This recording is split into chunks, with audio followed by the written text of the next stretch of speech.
శివాజీ గారికి ఇచ్చేద్దాం.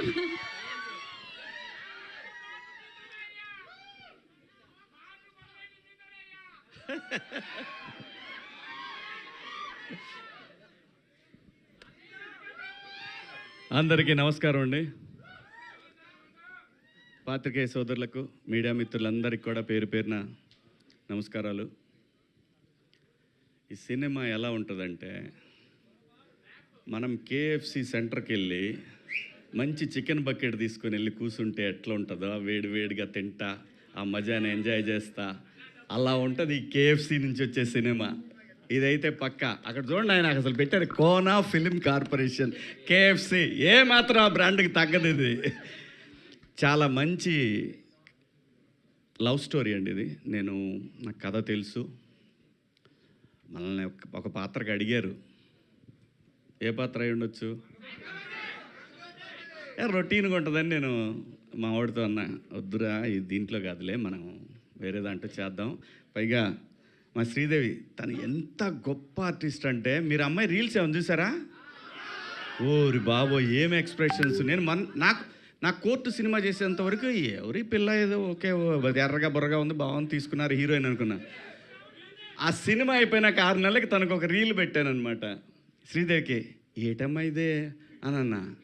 అస్సలు బాబోయ్, ఇందాక అదే చెప్తున్నాను. అందుకే ఎంత మంచి ఆర్టిస్ట్ అంటే చాలా చాలా మైన్యూట్గా ఉంటాయి తన రీల్స్లో ఇచ్చే ఎక్స్ప్రెషన్స్. చాలా గొప్ప ఆర్టిస్ట్ అవుతుంది, చాలా దూరం వెళ్తుంది. అలాగే రోహన్ ఏదోట్లే అబ్బా, నా ఇష్టం వచ్చిందంట మంగపతి ఇక్కడ. నాకు అది కన్ఫ్యూజు. మాకేమో 90sలో రోహన్ గాడు ఉన్నాడు, ఈయన రోషన్ గాడు. ఎక్కడ తెచ్చేది నేను. సరే, వీళ్ళిద్దరూ very close to my heart. So మంచి డాన్సరు, మంచి టైమింగ్ ఉన్న artist, long way to go. పైగా మనోడి హ్యాండ్ కూడా మంచి లెగ్, బ్రహ్మాండంగా వరుసన మంచి మంచి బ్యానర్స్లో మంచి సినిమాలు చేస్తున్నాడు, మంచి బిహేవియరు.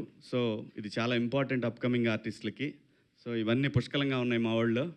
చాలా బాగా చేశాడు ఈ సినిమాలో. మీకు మనోడి డ్యాన్సుల గురించి మీకు చెప్పేదే ఉంది. అందరూ బాగా చేశారు. డైరెక్టర్ గారి కథ నేను విన్నాను, చాలా బాగా చేశాడని చెప్పారు.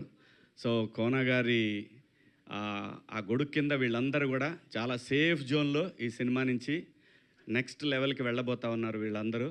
ఖచ్చితంగా కోనా గారి ఫోటో వాళ్ళ జీవితకాలం పెట్టుకోవాలి, కొత్త డైరెక్టర్ కానీ వీళ్ళందరూ కూడా. ఎందుకంటే వీళ్ళందరికీ ఎవరికి తెలీదు, ఈవెన్ మన శివగారికి కూడా తెలీదు.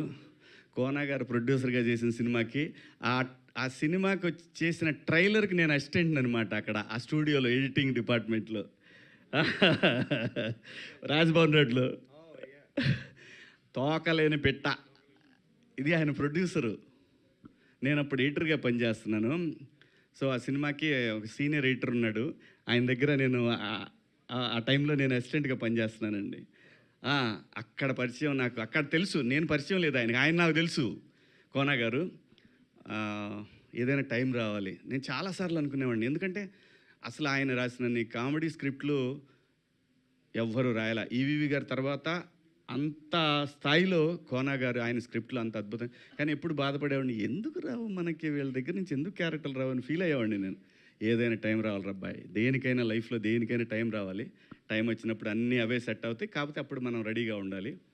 సో ఈ సినిమా రేపు 13వ తారీఖు రిలీజ్ అవుతూ ఉంది. సేమ్ కోర్టు డేట్ అందరూ 14 కదా అంటారు, 13న ప్రీమియర్ వచ్చాం, ఆ రోజే హిట్ టాక్ వచ్చింది. ఇది కూడా అంతే, మార్చి 13 సూపర్ హిట్ అవుతుంది. మీ అందరూ దీన్ని ఆదరిస్తారు.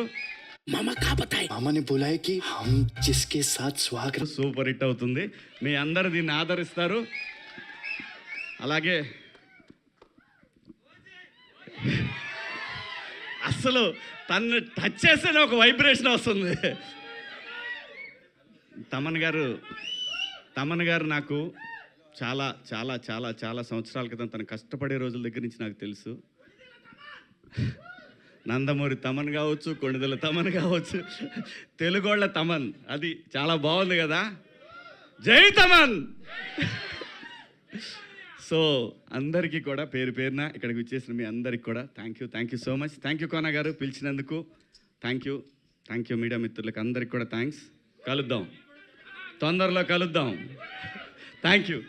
సో మీ ట్రిపుల్ ఎస్ కూడా ఫస్ట్ అడ్వాన్స్ కంగ్రాచులేషన్స్ అండి సాంప్రదాయని సుబినికి కూడా థ్యాంక్ యూ. అంతే, అంటే మైక్ తీసుకుంటూ చెప్తున్నాను అనమాట నేను దానికి. All the best. అండ్ నా ఐ రిక్వెస్ట్ స్టార్ రైటర్ మీరు